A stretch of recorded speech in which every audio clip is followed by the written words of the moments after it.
Jadi hari ini kita nanti akan sharing ilmu ya. Kita akan berdiskusi terkait dengan K3 listrik pada pekerjaan pemanfaatan tenaga listrik ya.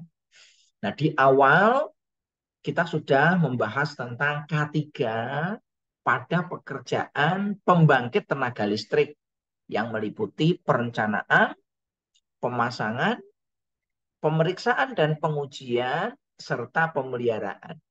Demikian juga untuk saluran transmisi, demikian juga untuk jaringan distribusi. Nah, yang keempat, kita masuk materi tentang pemanfaatan tenaga listrik, ya. Mulai dari perencanaan, yang kedua adalah pemasangan, yang ketiga adalah pemeriksaan dan pengujian, nah yang terakhir itu pemeliharaan.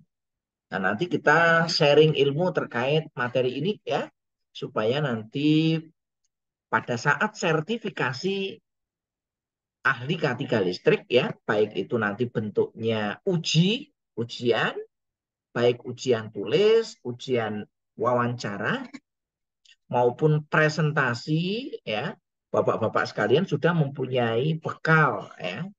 Saya kira ini kalau dari Indonesia Power ya PLN bekalnya sudah banyak. Nah, kita hanya refreshing aja Bapak-bapak sekalian. Karena ini juga materinya kan sudah hari ke-15 ya. 15 besok mungkin ini berapa? 13 ya. Besok Hari hari Kamis. ke-11 kebetulan ini Pak Oh, Ali. 11 ya. Ya, 11 sudah banyak sekali nih materinya yang disampaikan. Semoga tidak jenuh ya Bapak-bapak sekalian.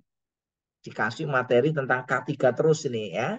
Mulai dari pembangkit, transmisi, distribusi, dan pemanfaatan tenaga listrik. Ditambah dengan ya, ada proteksi petir, ada instalasi listrik khusus, baik ruang khusus maupun penggunaan khusus ya. Ditambah nanti dengan materi-materi terkait dengan perundang-undangan dan lain sebagainya. Nah, hari ini kita nanti akan membahas tentang pemanfaatan tenaga listrik. Nah, kita refresh sebentar tentang biodata singkat saya. Ini sudah saya sampaikan di awal, jadi nggak perlu saya detailkan lagi. Ya. Ini juga sudah saya sampaikan ya tentang biodata saya, pengalaman-pengalaman saya kira ini sudah saya sampaikan di awal, jadi kita lewati saja ya Bapak-bapak sekalian. Nah, untuk materi-materi terkait dengan K3 listrik ya dan juga materi-materi terkait dengan sistem kelistrikan untuk menambah materi. Misalkan Bapak-bapak punya waktu ya, ini bisa diakses pada alamat ya YouTube atau channel YouTube yang sudah saya kembangkan. Juga bisa nanti diakses YouTube-nya Patrari Jaya ya, yang isinya tentang ringkasan-ringkasan materi yang nanti bisa dijadikan sebagai referensi Bapak Ibu sekalian ya.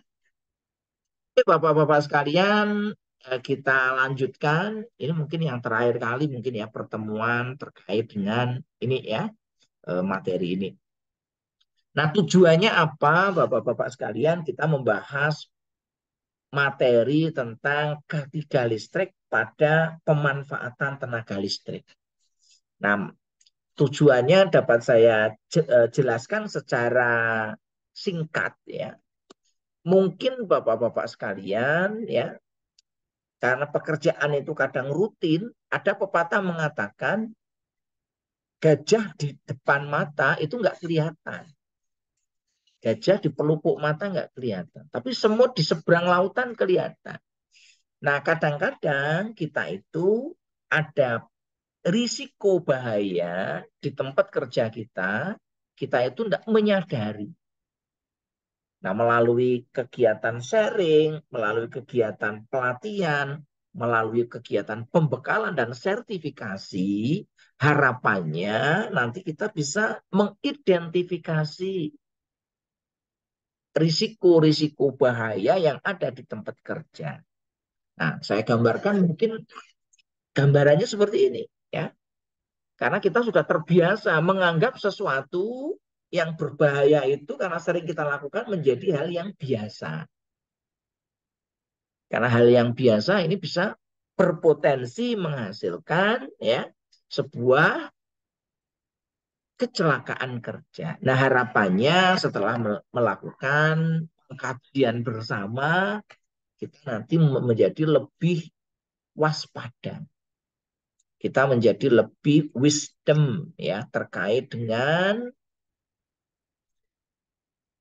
analisis identifikasi risiko-risiko yang ada di tempat kerja dan bagaimana kita melakukan antisipasi agar kejadian-kejadian yang dapat menimbulkan bahaya tadi bisa kita hilangkan, bisa kita minimalkan ya, sehingga nanti tidak menimbulkan bahaya. Nah, sekarang kita bahas ya terkait dengan materi kita yaitu tentang pemanfaatan tenaga listrik. Di era revolusi industri 4.0 ini, manusia tidak bisa lepas dari yang namanya energi listrik. Mungkin kita bisa lepas dari energi yang lainnya, tetapi energi listrik ini sulit ya. Karena segala sesuatu itu pasti power supply-nya menggunakan energi listrik. Nah, apa saja di sini listrik itu dimanfaatkan. Yang pertama, listrik itu dimanfaatkan untuk penerangan. Nah, ini saya kira di tempat bapak-bapak sekalian, penerangan saya kira sudah menjadi sebuah kebutuhan utama ya, bapak-bapak sekalian ya. Pak Afrizal di sana penerangannya bagaimana menurut Pak Afrizal? Sudah baik, sudah aman, sudah andal, atau bagaimana?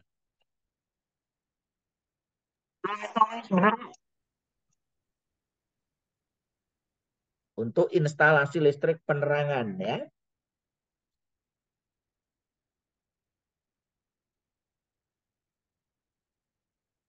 Pak Rian Martino, kalau di sana kira-kira bagaimana Pak untuk instalasi listrik penerangannya, baik indoor maupun outdoor-nya? Ya Pak, Ya, untuk instalasi listrik penerangannya di sana bagaimana Pak? Sudah baik ya?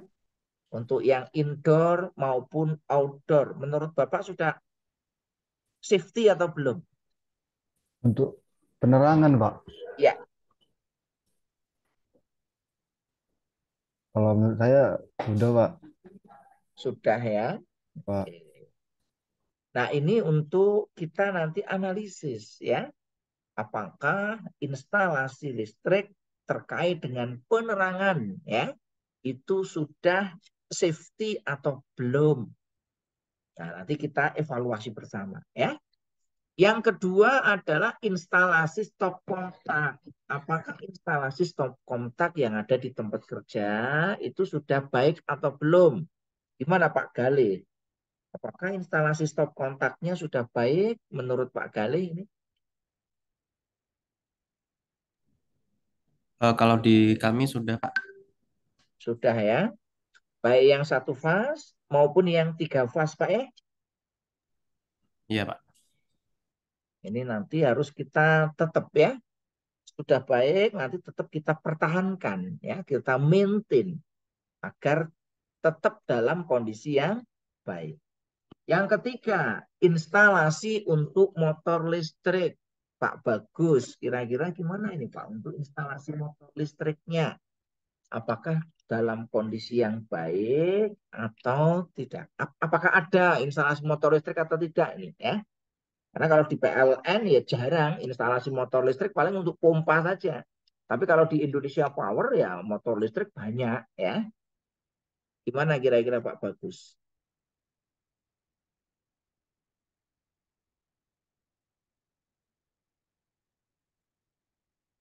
Apakah sudah baik Pak Bagus? Suaranya belum keluar nih.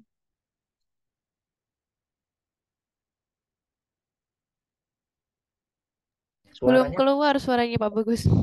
mungkin nggak usah pakai Headset earphone saya Pak Dulu. rusak seperti Oh, Nah, sudah baik, Pak. sudah sudah. baik ya. Ya. Yang keempat ya, untuk instalasi pemanas. Nah, ini mungkin ya kalau di PLN pemanas di kantor ya digunakan untuk dispenser ya, untuk coffee maker, untuk heater ya dan lain sebagainya.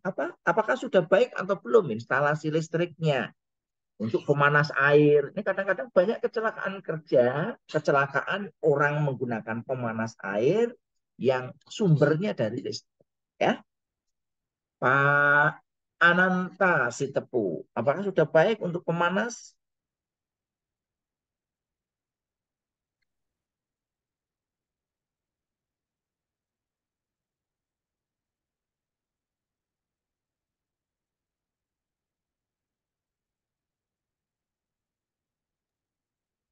Pak Doni, silakan. Apakah ada atau tidak pemanas di sana, Pak? Dispenser paling, Pak. Dispenser ya. Oke, instalasinya sudah baik, Pak? Alhamdulillah baik, Pak. Sudah baik ya. Nih, kalau di kantor paling ya hanya dispenser ya. Kalau pemanas air jarang sekarang yang pakai listrik ya, kebanyakan pakainya gas. Walaupun ada beberapa yang pakai listrik ya. Yang berikutnya pendingin ya. Pendingin biasanya digunakan untuk apa namanya? Pendingin makanan ya. Kalau di industri mungkin ada untuk penyimpanan ya, bahan-bahan makanan seperti makanan-makanan beku ya, daging, buah-buahan, sayur, ataupun makanan-makanan yang harus dibekukan, ya minuman dan lain sebagainya. Apakah di sini juga instalasi listriknya sudah baik? Yang berikutnya adalah air conditioner, AC ya. AC-nya pakai sentral atau pakai split ya.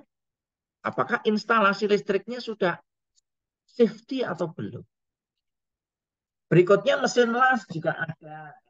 Nah, ini juga sering kali ya kecelakaan kerja, kebakaran maupun ya kerusakan lingkungan akibat adanya kebakaran ataupun ledakan. Salah satu penyebabnya adalah instalasi mesin las listrik. Kalau di PLN mungkin jarang ya, tapi kalau di pembangkit ya di workshopnya mesti ada mesin las. Nah, ini harus kita perhatikan apakah sudah safety atau belum. Yang berikutnya nomor 7, mesin-mesin produksi.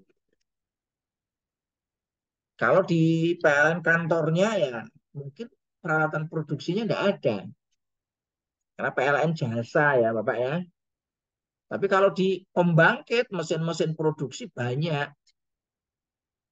Ada kalau PLTU ya ada turbinnya, ya, ada boilernya, ada kondensernya, ada generatornya, ada trafonya, ada panelnya, ada konveyornya, ada dump trucknya, ada eskavator, dan lain sebagainya. Kalau di industri-industri manufaktur ya ada mesin bubutnya, ada mesin bor, ya, ada mesin potong, ada mesin milling, mesin freeze, dan lain sebagainya. Nah, di sini apakah instalasi listriknya sudah aman, andal, dan akrab lingkungan atau ya? Yang kedelapan, komputer dan peralatan office. Nah, ini mesti punya nih ya. Karena di PLN ya mesti sekarang banyak menggunakan komputer ya. Apakah instalasi listrik komputernya itu sudah baik atau belum? Ya. Nah, ini juga harus kita lakukan pengecekan. Karena kadang-kadang kalau instalasi listriknya tidak baik, ini berpotensi terjadi bahaya. Salah satunya di server ya, yang komputer yang bekerja 24 jam. Nah, ini berpotensi bahaya juga. Ya. Berbahaya apabila nanti kalau di pembangkit itu digunakan untuk kontrol seperti DCS, Distributed Control System. Ini harus kita pertimbangkan bahayanya ya. Yang berikutnya peralatan office seperti mesin fotokopi, mesin printer, peralatan komunikasi dan lain sebagainya. Yang berikutnya peralatan elektronik ya. Peralatan instrumentasi, PLC, ada SCADA, ada DCS, ada relay, ada controller, ada UPS, dan lain sebagainya. Termasuk nanti peralatan instrumentasi dan kontrol tadi. Ya. Ada yang ingin didiskusikan Bapak-Bapak sekalian terkait dengan pemanfaatan tenaga listrik. Nah ini kira-kira gambar pemanfaatan tenaga listrik ya. Baik di kantor PLN, Gardu Indo ya, di pembangkitnya atau di tempat-tempat kerja yang lain. Ada yang ingin didiskusikan? Monggo Bapak Ibu sekalian ya. Belum ada? Kita lanjutkan ya. Nah, ini adalah pemanfaatan tenaga listrik untuk penerangan. Nah, penerangan ini saya kira sudah sangat ya familiar bagi Bapak-Bapak sekalian ya. Penerangan itu umumnya ada di indoor seperti ini, ada di outdoor.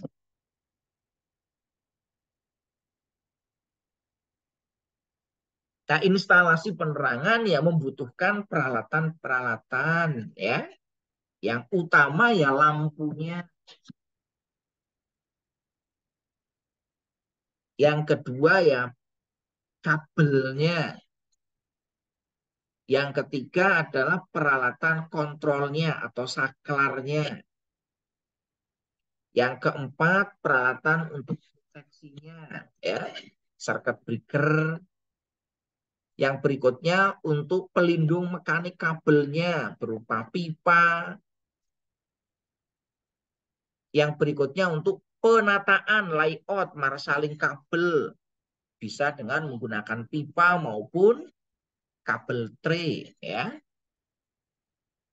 Dan lain sebagainya. Nah ini yang nanti harus kita perhatikan terkait dengan masalah safety. Baik nanti instalasi listrik outdoor maupun instalasi penerangan indoor. Nah, instalasi penerangan yang indoor ini seringkali menimbulkan masalah. Yang outdoor juga banyak, Bapak Ibu sekalian.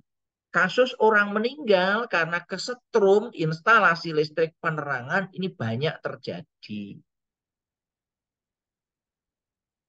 Orang megang tiang listrik dalam kondisi normal dia nggak akan mati ya Bapak Ibu ya. Tetapi kalau ada kasus kejadian short to body, orang megang tiang listrik ini bisa mati. Nah kasus ini bukan sekali dua kali, ini banyak kejadian. Baik yang dipublish datanya maupun yang ditutupi oleh perusahaan. Karena kalau perusahaan itu mempublish data, ya maka akan berpengaruh terhadap segala macam aspek ya, termasuk nanti harga sahamnya. Sehingga kalau kita baca di data statistiknya ya nggak ada ya, tapi kalau real di lapangan ini banyak sekali. Sama orang kesetrum karena instalasi penerangan yang tidak baik, ini banyak sekali. Nah, oleh karena itu kita sebagai calon ahli K3 listrik harus memahami tentang bagaimana perencanaannya, bagaimana pemasangannya, bagaimana pemeriksaan dan pengujiannya, bagaimana pemeliharaannya. Agar instalasi listrik penerangan ini aman, andal, dan akrab lingkungan. Nah ini kalau kita lihat instalasi listrik sederhana yang ada di rumah Instalasi listrik sederhana yang ada di rumah biasanya digunakan untuk yang pertama itu penerangan, yang kedua itu digunakan untuk stop kontak. Nah, stop kontak ini digunakan untuk catu daya peralatan-peralatan portable. Nah, peralatan portable banyak ya, komputer, ya, charger HP, laptop, TV, kulkas, blender, mixer. Kalau di kantor ya ada printer, mesin fotokopi. Nah, selain itu juga digunakan untuk menggerakkan motor listrik. Nah, motor listrik yang banyak digunakan itu kalau di rumah ya pompa air.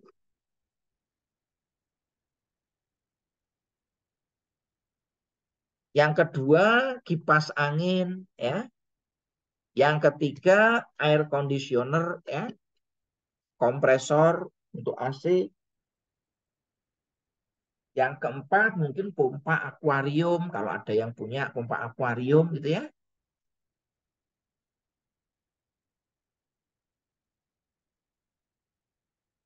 Dan lain sebagainya. Itu yang untuk motor listrik. Nah, beban-beban yang lain banyak ya, karena di rumah itu bebannya tidak bisa kita tentukan. Termasuk sekarang untuk charger sepeda motor listrik ya, untuk charger mobil listrik. Nah, ini yang sekarang ya banyak digunakan terkait dengan untuk pemanfaatan instalasi listrik di rumah. Nah, bagaimana kalau di kantor, di pabrik? Instalasi listriknya lebih kompleks. Ada penerangan, ya, ada untuk motor listrik, ada untuk air conditioner, ada untuk macam-macam seperti tadi yang saya jelaskan. Kalau di kantor ya ini seperti ini kira-kira ya. Bagaimana kita ya instalasi listrik yang digunakan untuk penerangan, untuk stop kontak ya, untuk menggerakkan peralatan-peralatan yang nanti menggunakan energi listrik. Nah, kalau di bengkel seperti apa? Bengkel salah satunya itu menggunakan mesin las. Nah, ini banyak kejadian-kejadian yang menyebabkan terjadinya bahaya, kecelakaan. Karena instalasi listrik mesin las itu tidak memenuhi standar. Maka di sini harus kita pastikan instalasi listrik untuk mesin las itu dalam kondisi yang baik.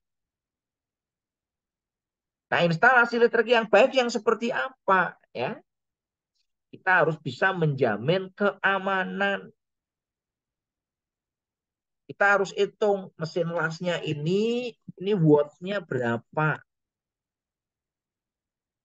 Misalkan mesin las 5.000 watt. Maka kita harus bisa menghitung berapa arus yang mengalirnya. I sama dengan, kalau itu satu fase ya P per atau S per V. Nanti dihitung cos pi-nya berapa ya. Kalau 3 fase dikalikan akar 3. Nah, dari sini nanti kita bisa menghitung berapa KHA-nya. Kemampuan hantar arus kabel yang kita gunakan.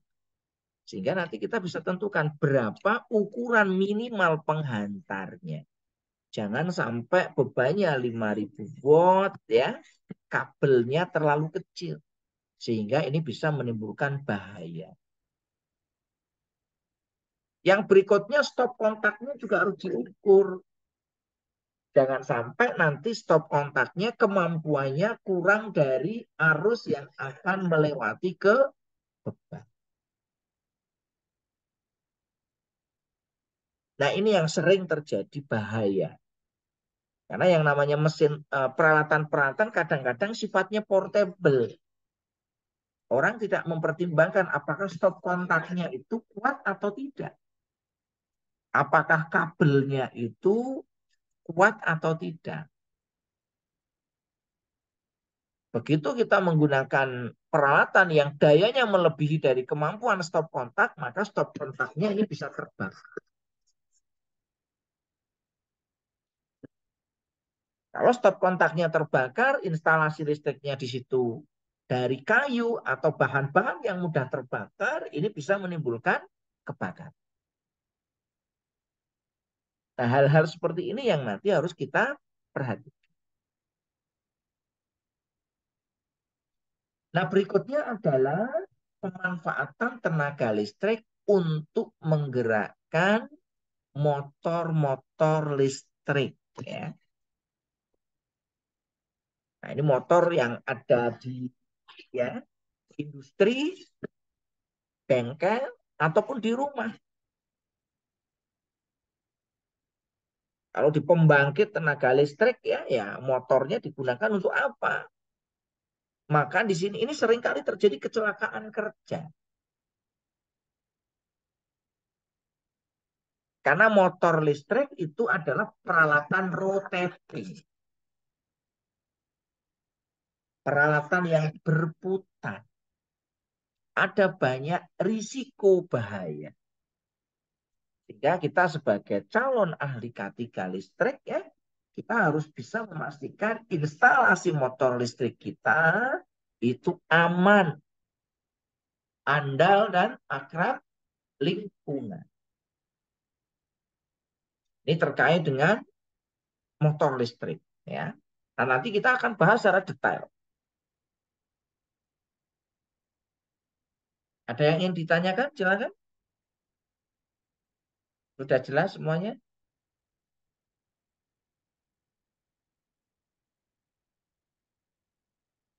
Monggo, kalau yang ada bisa langsung atau raise hand ya, atau bisa langsung aktifkan mic ya.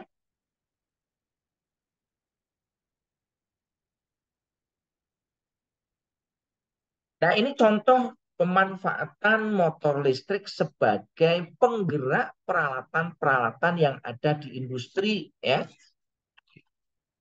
Ini tergantung jenis industrinya. Kalau di pembangkit ya bisa macam-macam ya. PLTU bisa digunakan untuk mesin crusher. Bisa digunakan untuk mesin milling. Bisa digunakan untuk konveyor,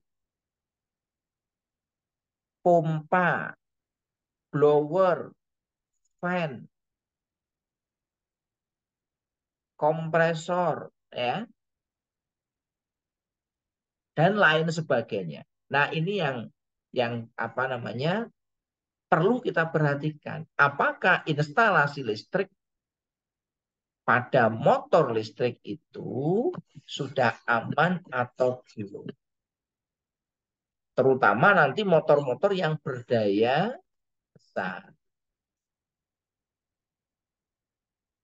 Ini banyak terjadi kecelakaan kerja pada pekerjaan-pekerjaan terkait dengan motor listrik. Baik dalam operasi pemasangan, pemeriksaan dan pengujian, maupun pemeliharaan. Ini terkait dengan motor listrik tadi. Nah, di dalam pemanfaatan tenaga listrik, ya, ini adalah blok diagram yang sering digunakan pada instalasi listrik konsumen menengah ke atas. Jadi secara umum ya konsumen yang membutuhkan energi listrik itu berlangganan listrik yang dihasilkan oleh PLN. Maka dia berlangganan listrik ya untuk konsumen yang berlangganan lebih dari 197 kVA, maka dia berlangganan pakai tegangan menengah. Sehingga nanti PLN akan menarik kabel 20 kV ya. Untuk yang tegangan menengah, PLN pakainya 20 kV.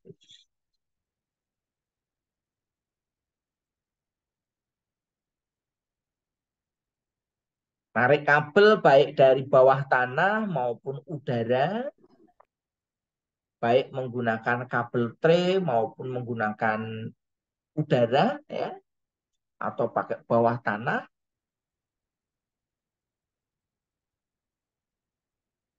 Nah, dari kabel PLN tegangan menengah selanjutnya masuk ke dalam panel tegangan menengah.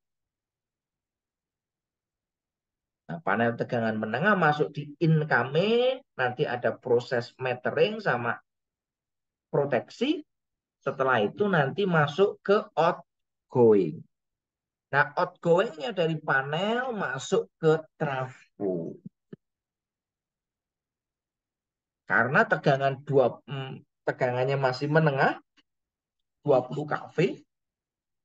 Sedangkan peralatan-peralatan yang ada di industri kebanyakan menggunakan tegangan rendah. Sehingga mau tidak mau ya harus pakai trafo. Nah, dari trafo nanti dari tegangan menengah inputnya, outputnya nanti tegangan rendah. Nah, tegangan rendah nanti masuk ke panel ATS, Automatic Transfer Switch, yang biasanya di backup dengan pembangkit listrik tenaga diesel atau genset. Nah, dari ATS nanti masuk MDP, dari MDP nanti dibagi menjadi beberapa SDP, dari SDP ini nanti dibagi beberapa SSDP, baru nanti masuk ke kontrol panel untuk ke peralatan yang membutuhkan energi listrik. Sampai di sini bisa dipahami ya, Bapak-Bapak sekalian?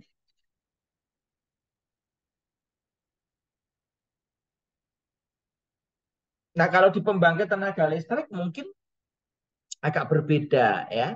Kalau di pembangkit biasanya kebutuhan daya listriknya kan besar. Terutama untuk pembangkit-pembangkit yang besar. Atau untuk industri-industri yang berlangganan besar. Maka sumbernya narik dari PLN tegangannya lebih besar. Baik 70 kV maupun 150 kV. Nah, sedangkan industri-industri yang kecil maupun rumah tangga, di mana dia berlangganan pakai tegangan rendah, maka dari gardu PLN atau dari sambungan langsung masuk ke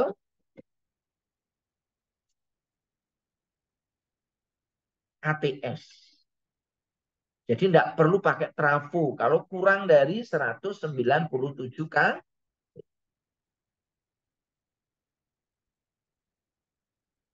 Nah, ini adalah untuk gambar instalasi listrik. Kalau ini adalah gambar blok diagram, ini adalah gambar instalasi listriknya, baik single line diagram, yang di sini ini masih pakai single line, sini nanti masuk wiring.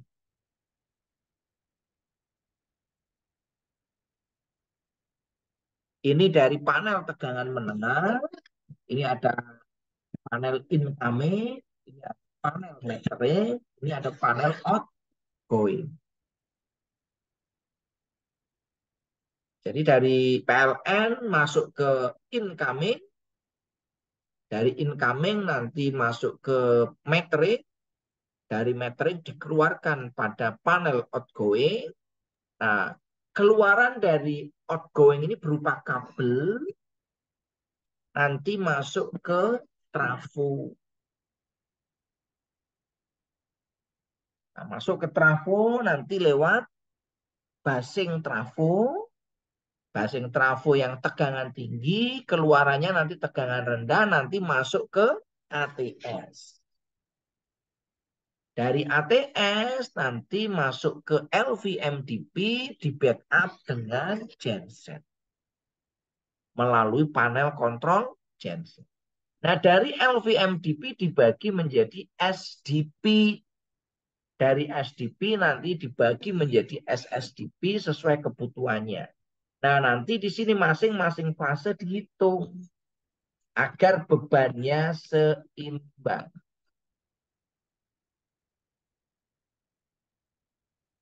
Karena kalau bebannya tidak seimbang, nanti akan muncul risiko bahaya. Ya PLN ya biasanya kalau untuk instalasi listrik ya harus menyeimbangkan. Karena kalau tidak seimbang itu berpotensi ya, netralnya dialiri arus listrik. Karena netralnya dialiri arus listrik maka ya akan ada rugi-rugi di situ. Selain rugi-rugi juga ukuran netralnya harus besar karena dialiri arus listrik. Nah, netral yang dialiri arus listrik ini bisa menimbulkan arus urutan negatif.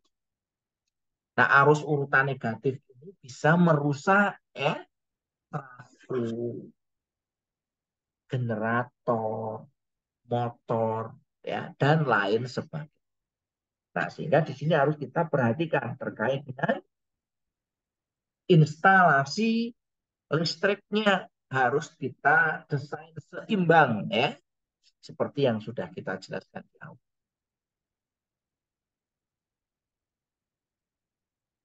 Jadi kalau saya gambarkan single line diagramnya, ini adalah untuk panel MV-MDP. MV itu medium voltage. MDP itu main distribution panel ya. Atau MDB itu board ya, sama. Orang Indonesia mungkin mengenalnya sebagai switchgear atau mengenalnya sebagai panel atau mengenalnya sebagai apa ya, switchgear, panel ya, dan lain sebagainya. Itu istilahnya. Jadi ini dari PLN masuk ke lemari incoming, masuk ke metering, masuk ke outgoing. Nah, outgoingnya nanti di sini masuk ke trafo. Dari trafo nanti masuk ke ATS. Dari ATS nanti masuk ke LVMDP. Nah, ATS biasanya itu masuk di situ.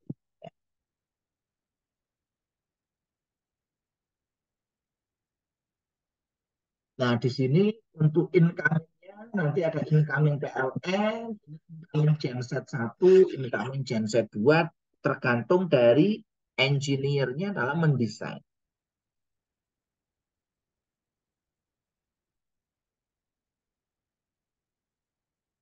Nah, berikutnya nanti masuk ke outgoing. Outgoing-nya mau kemanakan di sini ya, tergantung kebutuhan bebannya.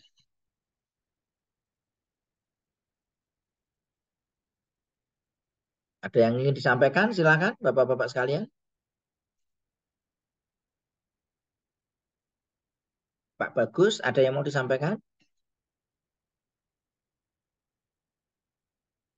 Tidak ada, Bapak. Oke, ya. Nah, ini adalah contoh untuk gambar single line diagram ya pada panel tegangan menengah. Ini switchgear 20 kV. Ini kebetulan ada dua ya switchgear-nya. Kebetulan di sini ada dua sumbernya, yaitu dari feeder 1 dan feeder 2. Ini beberapa konsumen sekarang ada yang tanpa menggunakan genset untuk backup, tetapi menggunakan ya dua masukan feedernya. Tujuannya untuk apa? Tujuannya untuk Karena pakai genset itu kan butuh perawatan, butuh investasi genset, ya. Itu yang lainnya. Tujuannya adalah untuk jangan sampai energi listrik itu sampai terjadi blackout. Karena kalau sumber PLN mati, ya, maka akan terjadi blackout kalau kita tidak punya backup.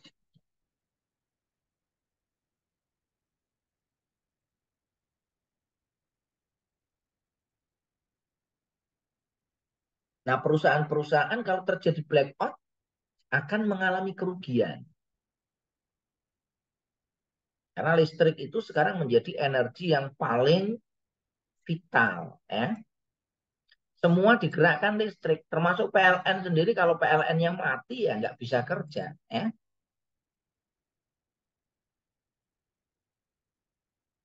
Kalau PLN misalkan mengalami gangguan, ya nggak bisa kerja.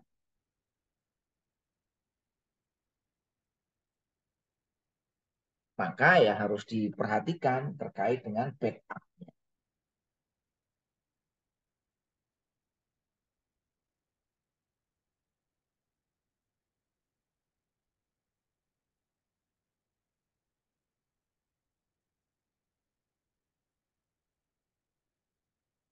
Nah, ini contoh kasus ya, untuk berapa jumlah MDP-nya ya, itu tergantung dari engineer yang nanti akan melakukan perancangan sistem. Nah, di sini ada 2 incoming, ini incoming dari feeder 1 ya. Ini incoming dari feeder yang lain. Ini sama, yang ini juga sama ya. Feedernya dia disuplai dari 2 feeder. Sehingga nanti kalau ada masalah di feeder 1, nanti akan dilakukan switching secara otomatis.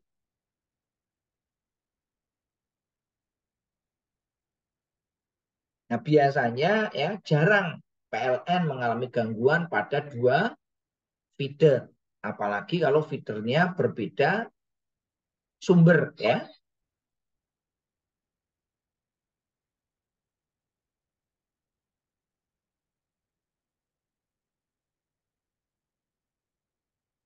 Masing-masing ada plus minusnya ya, terkait dengan apakah kita menggunakan incoming dari 2 feeder atau pakai 1 feeder.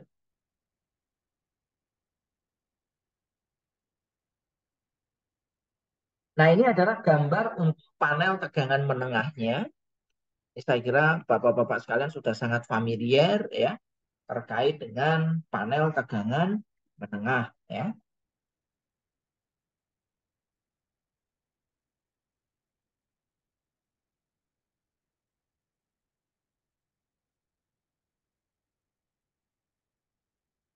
Nah, ini adalah trafonya.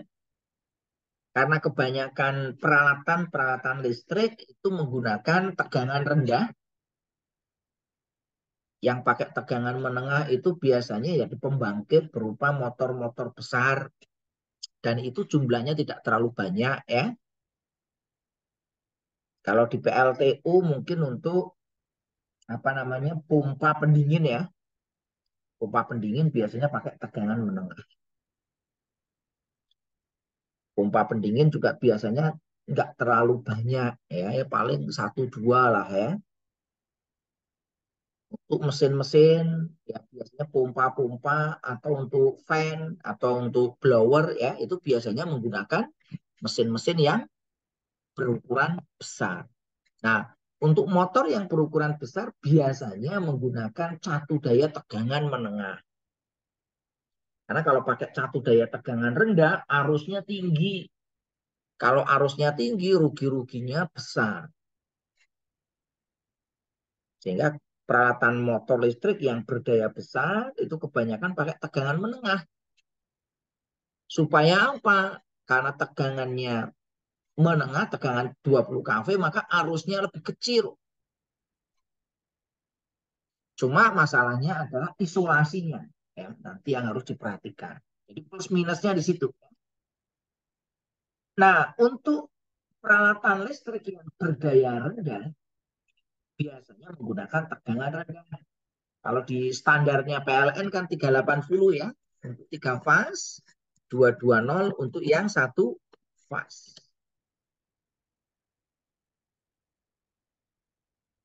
Nah, tegangan itu bermacam-macam. Kalau untuk produknya Jepang, ya, walaupun itu motor 3 fase, dia tegangannya tidak 380, tapi 220. Demikian juga untuk Amerika. Amerika kadang-kadang tegangannya tidak 380.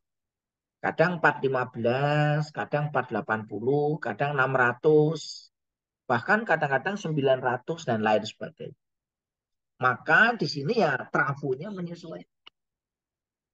Nah, trafo yang digunakan itu ada 2 jenis, yaitu trafo yang menggunakan pendingin dan isolasi yang terbuat dari minyak, baik yang 1 fase maupun 3 fase.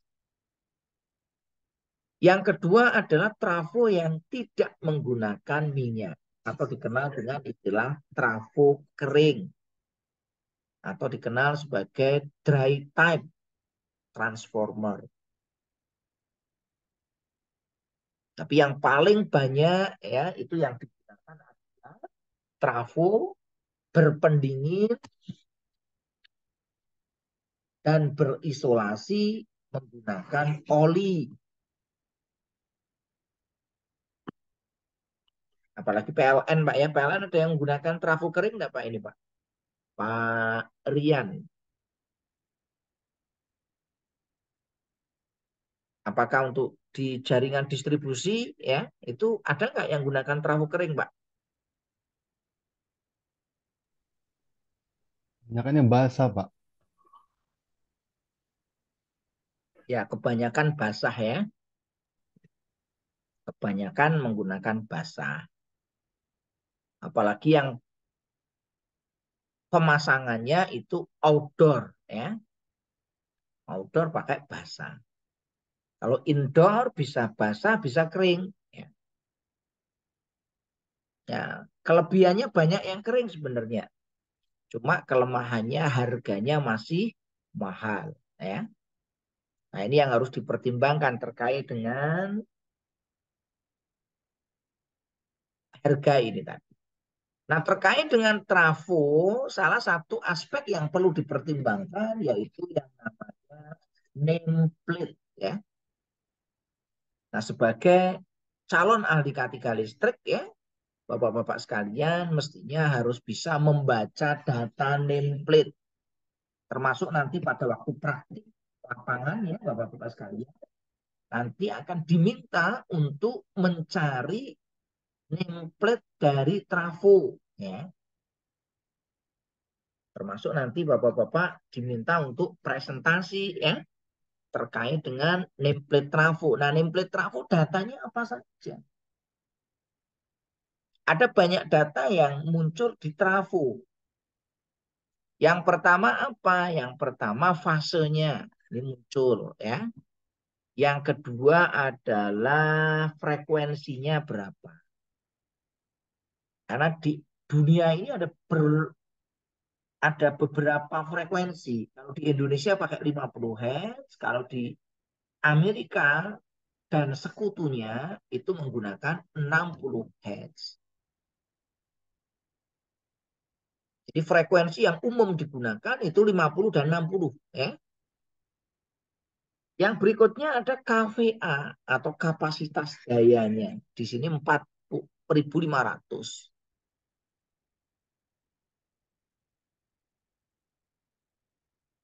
Berikutnya ada tegangan atau volt ya, ada LV maupun HV. LV itu low voltage-nya, HV itu adalah high voltage-nya. Nah, di sini ada datanya. Kalau ini kebetulan high voltage-nya 20.000 atau 20 kV, low voltage-nya 6.600. Ini digunakan trafo ini untuk cakup daya motor-motor yang 6,6 kV. Berikutnya ada data apa ini? Ampere atau arus. Nah, maka arusnya muncul. Arus pada sisi LV itu berapa ampere? Arus pada sisi HV itu berapa ampere. Nah, ini berbeda ya Bapak Ibu sekalian ya. Mencari rumusnya ya tinggal I sama dengan S per V kali akar 3. Karena ini listrik 3 fase. S-nya tadi 4.500, V-nya tadi adalah 20.000 untuk yang HV-nya, ya tinggal kita masukkan rumus. Maka akan ketemu arusnya sebesar, kalau yang di HV 129,90, kalau yang di LV ketemunya 393,60.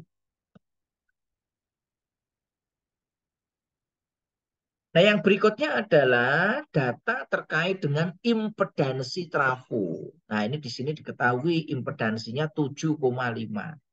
Nah, impedansi ini fungsinya untuk apa? Salah satu fungsi dari impedansi trafo fungsinya untuk menghitung arus hubung singkat, ya. Sehingga nanti kita bisa memilih atau menyeting peralatan proteksi agar mampu menahan arus hubung singkat maksimumnya. Nah, ini yang penting. Kita nanti bisa menghitung berapa breaking capacity atau interacting. Karena kalau kita menyeting breaker kurang dari arus hubung singkat, maka breaker kita dapat meledak. Nah, ini banyak kasus kejadian ya. Setting circuit breaker hanya didasarkan pada overload saja. Nah, ini yang menyebabkan banyak breaker yang meledak. Maka kita harus pertimbangkan. Salah satu perhitungan sederhananya kita bisa menggunakan data impedansi yang ada di nameplate, ya. Atau nanti bisa juga disimulasikan pakai software dengan data parameter trafo, nanti arus hubung singkatnya seberapa.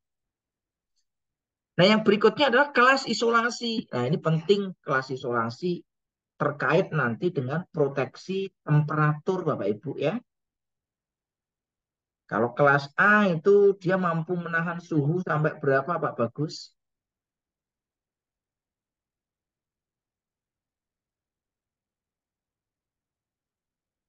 Untuk mesin listrik isolasinya itu ada 4 ya. Kelas A, kelas B, kelas F, dan kelas H. Nah, yang paling banyak digunakan itu kalau di industri biasanya B dan F.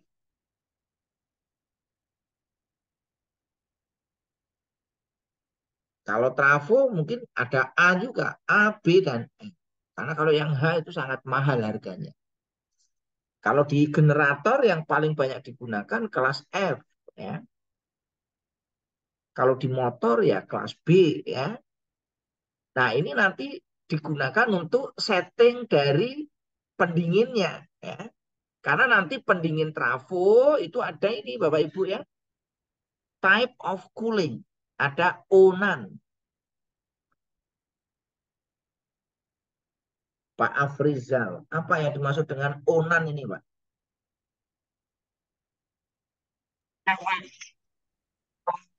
Ini Pak, kepanjangan sih Pak, laporan kami paparan Pak untuk pendinginannya Pak. Ya, oil natural, air natural. Nah, di sini nanti ya harus dimonitor suhunya. Kalau di sini kelas isolasinya adalah A. Kelas isolasi A itu kelas isolasi yang paling rendah. Sehingga nanti kita harus perhatikan temperatur dari trafonya. Karena di sini tidak ada pendinginan ya tambahan. Untuk yang udara itu kita pakainya natural, artinya tidak ada fan tambahan. Untuk yang oli juga tidak disirkulasi. Jadi ini alami ya. Nah, berikutnya yang penting yaitu terkait dengan vektor grup trafo, yaitu apa ini? DYN 5.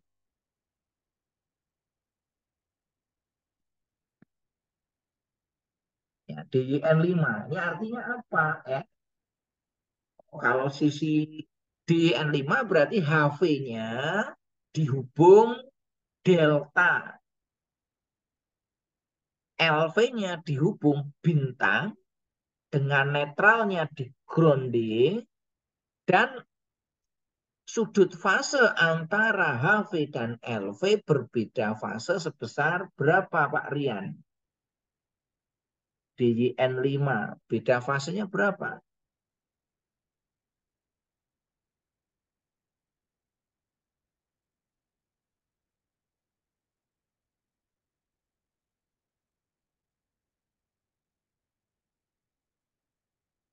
Nah, ini harus diperhatikan ya. Jangan sampai nanti pada waktu pemasangan trafo itu tidak benar. Karena ini bisa menimbulkan bahaya ya. Trafo bisa rusak ya. Bahkan bisa meledak. Nah, ini biasanya nanti di sini lengkap sudah ada ya. Berikutnya adalah temperatur rise ya. Berapa kenaikan temperatur yang diperbolehkan? Berikutnya ada transformer ya. Load-nya, beban beratnya berapa ya? Ada weight-nya, ada kapasitas olinya berapa? Untuk kapasitas olinya 3.550. Termasuk nanti ada BIL, Bill of Basic Insulation Level ya. Itu nanti berapa untuk basic insulation levelnya. Sehingga nanti kita bisa melakukan perencanaan proteksi terhadap tegangan lebih transien atau arrester kita. Jangan sampai nanti arresternya, proteksinya di bawah itu ya. Atau melebihi jauh ya, sehingga tidak bermanfaat. Nah, berikutnya informasi terkait dengan tap changer apabila trafo dilengkapi dengan tap changer. Nah, tap changer bisa dari sisi HV maupun LV-nya. Ini yang dari sisi HV. Nah, yang berikutnya adalah untuk informasi pabrik yang membuat ya. Oh, ini yang membuat contohnya dari PT Trafoindo ya. Prima Perkasa. Nah, berikutnya adalah panel ATS. Izin Pak Ali, Ya, silakan. kita mau Mbak break dulu Nafisa. atau mau lanjut Pak Ali? Oh ya, break dulu aja. Ya. Santai. Baik, karena waktu sudah menunjukkan pukul 10:05 waktu Indonesia Barat, Pak Ali dan Bapak-Bapak sekalian, saya izin untuk mengingatkan break. Kita break dulu 15 menit sampai pukul